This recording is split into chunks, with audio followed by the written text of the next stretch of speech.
ધોરણ 9 વિષય વિજ્ઞાન।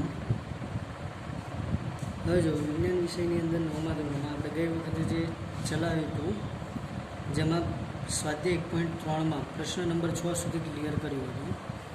હવે પ્રશ્ન નંબર 7 પહોંચ્યા કે જેની દશાંશ એ પણ થઈ ગયું હતું 8મો આવ્યા, જે છે કે સમય સંખ્યા 5/7 અને 9/11 વચ્ચેની 3 ભિન્ન અસમય સંખ્યા લખો।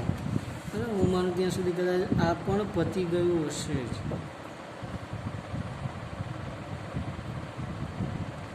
એના વિશેની ચર્ચા તો થઈ ગઈ છે, છતાં બંને ભાગ 8મો અને 9મો ફરી જોઈ જોઈએ તો 5/7 એટલે 5/7 લઈએ આપણે, બધું ભાગ ચાલશે નહીં। 0.7749 1 વધ્યા, ભાગના ચાલે 0 ચડાઈ 0 ઉતારી 7 × 7 વધ્યા 3, ભાગના ચાલે 0 ચડાઈ 0 ઉતારી 7 × 28 2 વધે, ભાગના ચાલે 0 ચડાઈ 0 ઉતારી 7 × 2 14 વધ્યા 6, ભાગના ચાલે 0 ચડાઈ 0 ઉતારી 7 × 8 56 વધ્યા 4, ભાગના ચાલે 0 ચડાઈ 0 ઉતારી 7 × 5 35 બરાબર 5, ફરી જ્યાંથી હતું ત્યાં આવી ગયું એટલે 0.714285 આનંત વખત આવૃત સંખ્યા બરાબર। બીજો ભાગ અગર આપણને કીધું 9/11 9/11 ભાગના ચાલે 0.0 અહીંયા 11 × 8 88 વધ્યા 2, ભાગના ચાલે 0 ચડાઈ 0 ઉતારી 11 × 11 વધ્યા 9, ફરી હતું એનું જ આવી ગયું એટલે 0.81 અનંત વખત બરાબર। તો અહીંયા આગળ આ 71 થી લઈને 81 વચ્ચેની અનંત અનાવૃત સંખ્યા અસમય સંખ્યાઓ લખવાની છે બરાબર, 3 ભિન્ન। તો એની માટે આપણે પહેલી લખી શકીએ 0.72 722 7222 બરાબર। બીજી સંખ્યા લખી શકાય 0.76 766 7666 ગમે તે લખી શકો તમે, ઈચ્છા થાય લખી શકાય 0. બરાબર 80 800 8000 આ પણ લખી શકાય, કોઈ પણ સંખ્યા આપણે લખી શકીએ છીએ। ત્યાર પછી છે પ્રશ્ન નંબર 9, જેમાં એવું કીધું છે કે નીચે સંખ્યાઓ જે નીચે આપેલી સંખ્યાઓ છે એ સમય અને અસમયમાં વર્ગીકરણ કરો। તો પહેલી સંખ્યા તમને આપી છે વર્ગમૂળમાં 23 બરાબર। આ સંખ્યા પહેલી વસ્તુ 23 અવિભાજ્ય સંખ્યા છે બરાબર। બીજું પૂર્ણ વર્ગ નથી, માટે આ સંખ્યા જે છે વર્ગમૂળમાં 23 બરાબર, એ વર્ગમૂળ 23 કાઢીએ આપણે 23નું વર્ગમૂળ તો આપણને સમય સંખ્યા મળતી નથી, એટલા માટે એ સંખ્યા કેવી હોય અસમય।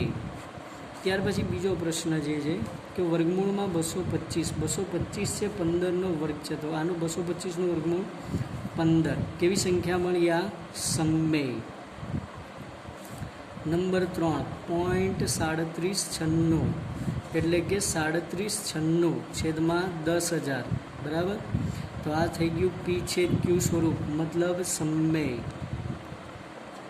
નંબર 4 ઉપર 7.47 એટલે 478 બરાબર। તો જ્યાં જોઈએ તો આ 478 અનંત આવૃત છે, અને અનંત આવૃત સંખ્યા હંમેશા કેવી હોય સમય।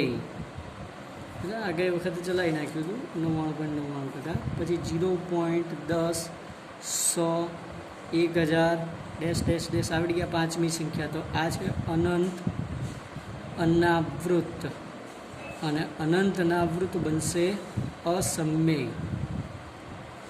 બરાબર સ્વાધ્યાય 1.3માં। ત્યાર પછી જોઈએ તો સંખ્યા રેખા ઉપર નિરૂપણ છે।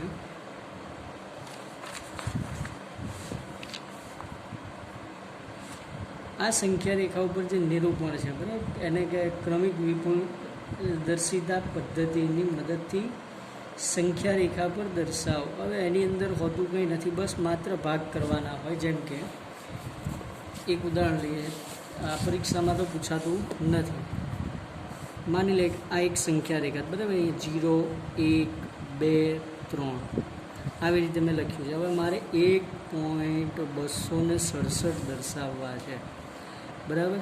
1.267 એટલે અહીંયા શું કરવું પડે તો કે ચલો આના પણ આપણે 10 ભાગ કરી દઈએ, બરાબર. 1 થી 2 વચ્ચેના 10 ભાગ આવી રીતે આવશે. પછી અહીં 1 આવે, અહીં 2 આવે,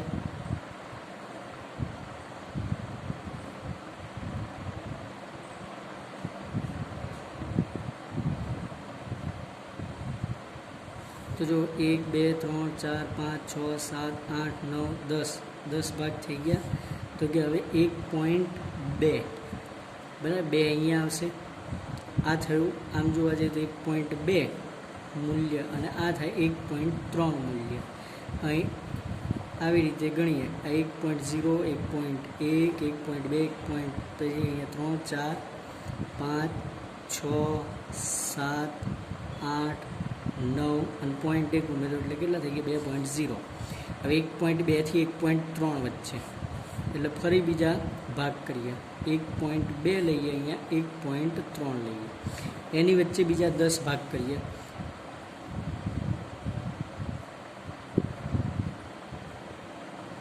બરાબર. તો આ 1.2 એટલે પછી કંઈ ના આવે.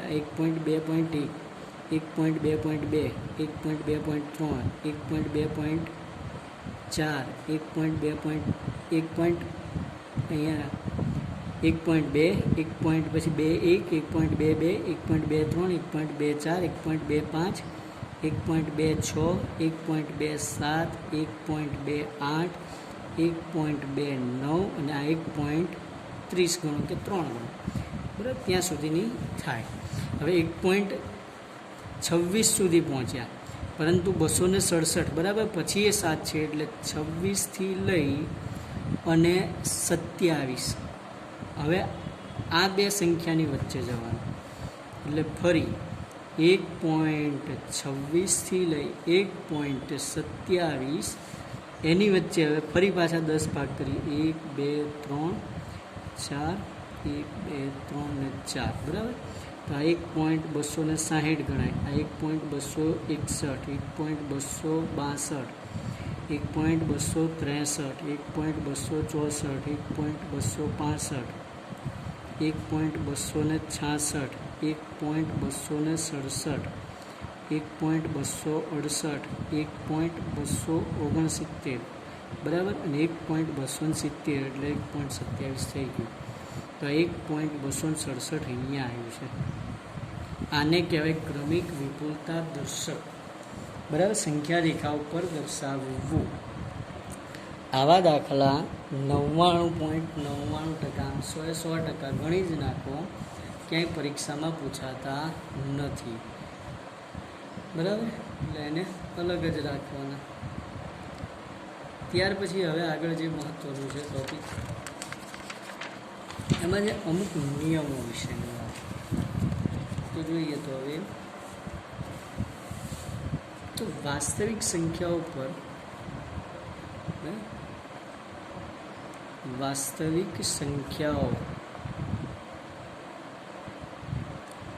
પર ગાણિતિક પ્રક્રિયાઓ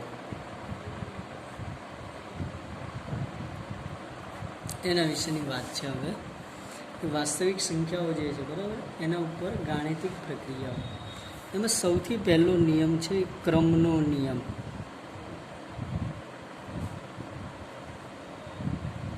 કેવી રીતે? 2 × 3 બરાબર કે 3 × 2 લખો, જવાબ સરખો જ આવે. 2 + 3 કરો કે 3 + 2 કરો, બરાબર. એમાં પણ જવાબ સરખો જ આવ્યો. કઈ બે વસ્તુ માટે? ગુણાકાર અને સરવાળા. આ બંનેને આ નિયમ લાગુ પડે, ક્રમનો નિયમ, બરાબર. એવી જ રીતે નંબર 2 ઉપર લઈએ આપણે જૂથનો નિયમ.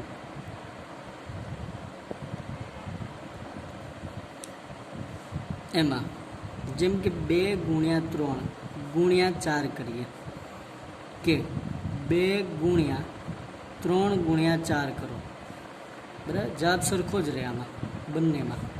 એવી જ રીતે 2 + 3 + 5 કરો તો +4 કરો, કે પછી 2 + 3 + 4 કરો, આમાં પણ જવાબ સરખો જ આવે. જો 2 તરી 6, 6 ચોક 24, અહીંયા બરાબર 3 ચોક 12 દુ 24, 2 + 3 એટલે 5, 5 + 4 9 થાય, અહીંયા 3 ને 4 7, 7 + 2 એટલે 9 થાય. બરાબર, તો આ નિયમ પણ કોને લાગશે?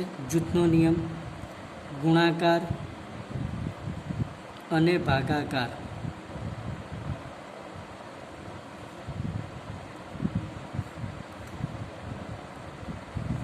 તો સમય સંખ્યાના સરવાળા અને ગુણાકાર એ ક્રમનો નિયમ, જૂથનો નિયમ અને ત્યાર પછી છે વિભાજનનો નિયમ. બરાબર, એનો પણ પાલન કરે છે. હવે 2 નિયમોની તો વાત કરી લીધી અહીંયા આગળ. એક છે ક્રમનો, સૌથી પહેલો, મતલબ ક્રમ બદલવાથી કોઈ ફેરફાર થાય નહીં. બીજો નિયમ છે જૂથનો, બરાબર, કે એનાથી કોઈ પણ ફેરફાર થઈ શકે નહીં. અને નંબર 3 ઉપર જે છે વિભાજનનો નિયમ, એને આગળ જતાં ભણશો તો એ કંઈ એટલું બધું જરૂરી છે નહીં. તો જો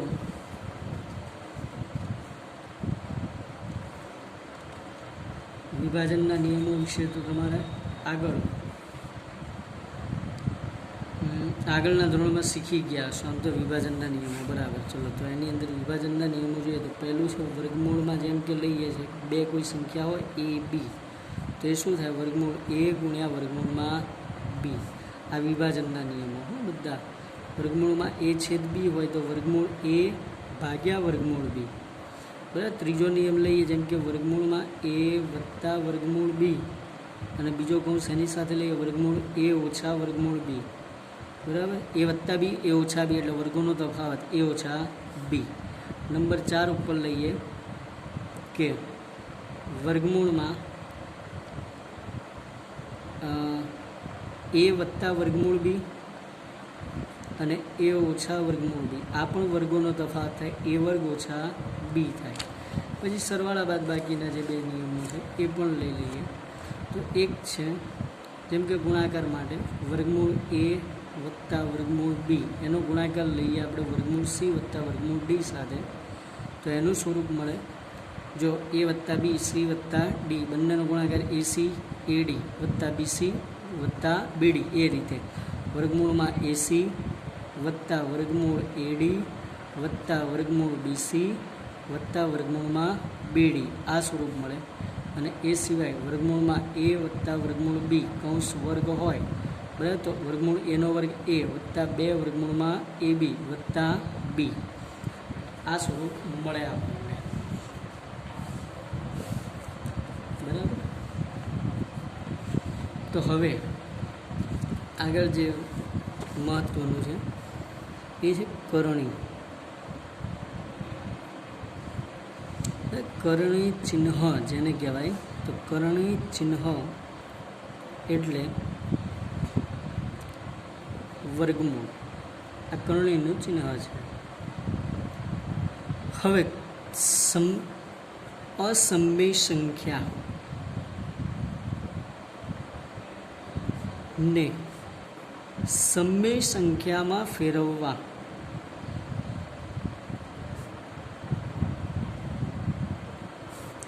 માટે કરણી ચિહ્ન વપરાય છે. બરાબર, બીજું, જો સંખ્યામાં પ્લસ હોય તો કરણી, માઇનસ અને સંખ્યામાં માઇનસ હોય તો કરણીમાં પ્લસ રાખવું, હંમેશા વિરોધી રાખવી, જેથી એ સમયમાં ફેરવી શકાય. ક્યારે? વર્ગોના તફાવત લઈ પછી. બરાબર, જેમ કે ઉદાહરણ નંબર 17 લઈએ હવે, જેમાં છે 1/2, એમાં કીધું છેદનું સમયકરણ કરો.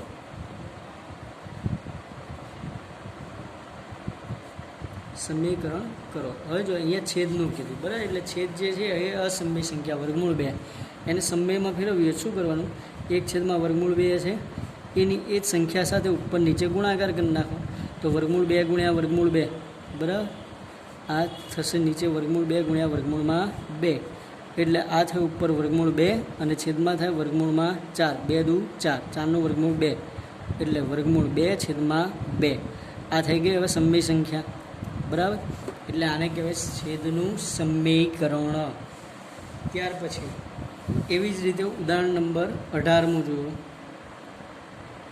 જેમાં કીધું 1/2 + √3. હવે મેં અહીંયા જે વાત કરીએ, અહીંયા સંખ્યામાં પ્લસ છે, કરણીમાં કેવું લેવાનું માઇનસ.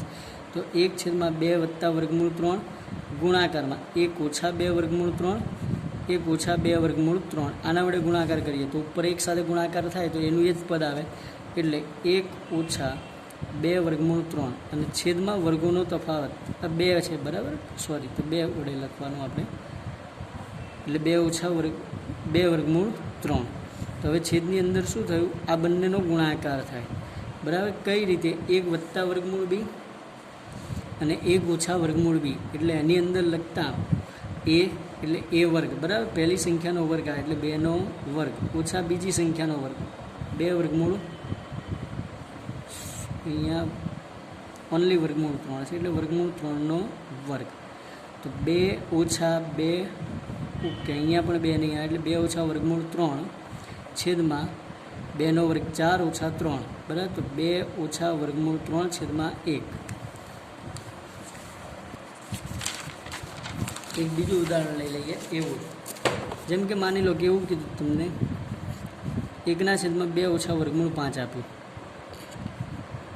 તો √3 લઈએ બરાબર ઓછામાં. તો આનું છેદ સમીકરણ કરવા માટે 1/2 - √3 હતું તો કરણી વિરુદ્ધ નિશાનીવાળી લેવાની. એટલે 2 + √3. જે પદ નીચે મૂકો એનું એ જ પદ ઉપર મૂકી દેવાનું. આ ઉપર ગુણાકાર એક સાથે થાય એટલે એનું એ જ આવે 2 + √3. છેદમાં જોઈએ 2નો વર્ગ ઓછા √3નો વર્ગ બરાબર. તો 2 + √3 છેદમાં 4 ઓછા 3. 2 + √3 છેદમાં 1 બરાબર. આ રીતની ગણતરી રહેશે. તો જો હવે આગળ જોઈએ સ્વાધ્યાય 1.5. હવે સ્વાધ્યાય 1.5ની અંદર પહેલો દાખલો છે, પ્રશ્ન 1 છે બરાબર. સ્વાધ્યાય 1.5માં પ્રશ્ન 1, એમાં એવું કીધું છે આપેલી સંખ્યા સમય અને અસમય સંખ્યામાં વર્ગીકૃત કરો. તો એટલું યાદ રાખવાનું, સમય સંખ્યા હોય બરાબર, એની ગાણિતિક ક્રિયા અસમય સાથે કરીએ તો હંમેશા અસમય જ મળે. સમયની ગાણિતિક ક્રિયા સમય સાથે કરો તો સમય મળે,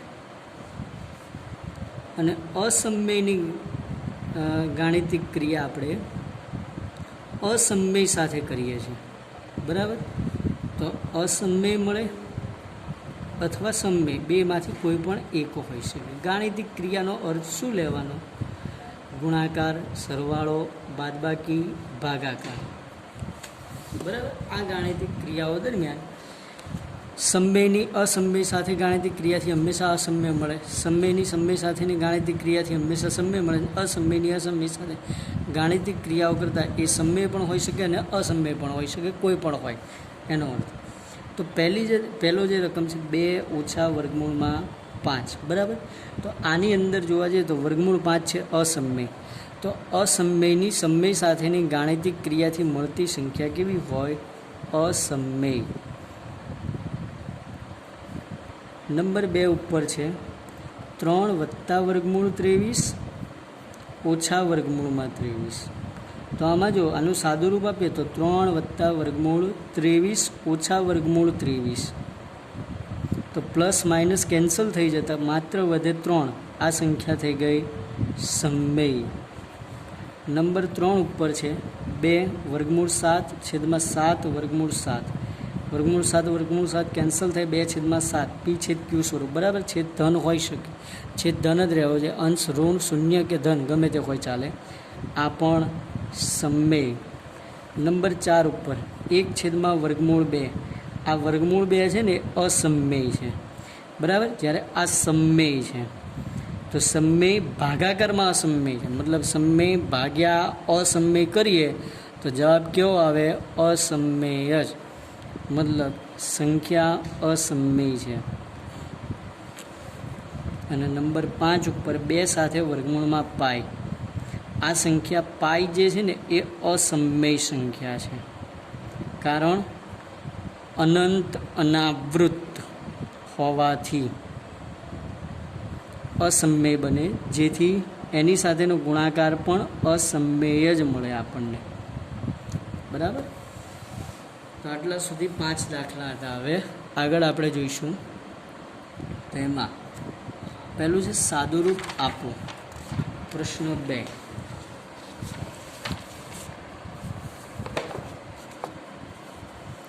તો પ્રશ્ન 2ની અંદર પહેલો દાખલો છે 3 + વર્ગમૂળ 3 સાથે ગુણાકારમાં છે 2 + વર્ગમૂળમાં 2. જો આ જે ગણતરી છે આપણી પાસે એ ગણતરી, બરાબર, આગળ આપણે જે પ્રમાણે કર્યા હતા એ જ પ્રમાણે છે. આની ગણતરીમાં કોઈ ફેરફાર નથી. મતલબ આ છે સૂત્ર a + વર્ગમૂળ b, એનો ગુણાકાર એ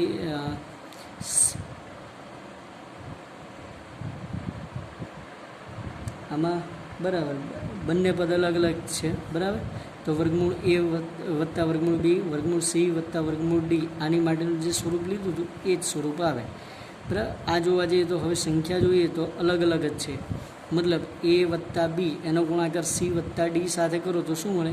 ac + ad + bc + bd, બરાબર. એટલે પહેલું અહીંયાથી પહેલી સંખ્યા લો તો આ કૌંસમાં પહેલી સંખ્યા અને બીજી સંખ્યા સાથે ગુણાકાર, પછી પહેલા કૌંસની બીજી સંખ્યા લો તો એને પણ બીજા કૌંસની પહેલી અને બીજી સંખ્યા સાથે ગુણાકાર કરતાં સરવાળામાં મૂકવાનું. તો જો પહેલી સંખ્યા હશે 3 × 2 વત્તા 3 × વર્ગમૂળ 2 વત્તા વર્ગમૂળ 3 × 2 એટલે 2 વર્ગમૂળ 3 વત્તા વર્ગમૂળ 3 × વર્ગમૂળ 2, બરાબર. તો હવે જો 3 × 2 = 6 વત્તા 3 વર્ગમૂળ 2 વત્તા 2 વર્ગમૂળ 3 વત્તા વર્ગમૂળમાં 6, 2 × 6. આ થઈ ગયો આપણો જવાબ પહેલા દાખલા માટે. બીજો દાખલો જોઈએ. 3 + વર્ગમૂળ 3, 3 - વર્ગમૂળ 3, બરાબર. તો આ વર્ગોનો તફાવત છે. જેમ કે a + વર્ગમૂળ b અને a - વર્ગમૂળ b હોય તો આપણે લખીએ a² - b, મતલબ અહીંયા a² પહેલી સંખ્યાનો વર્ગ લેવાનો, ઓછા b બીજી સંખ્યા કઈ છે વર્ગમૂળમાં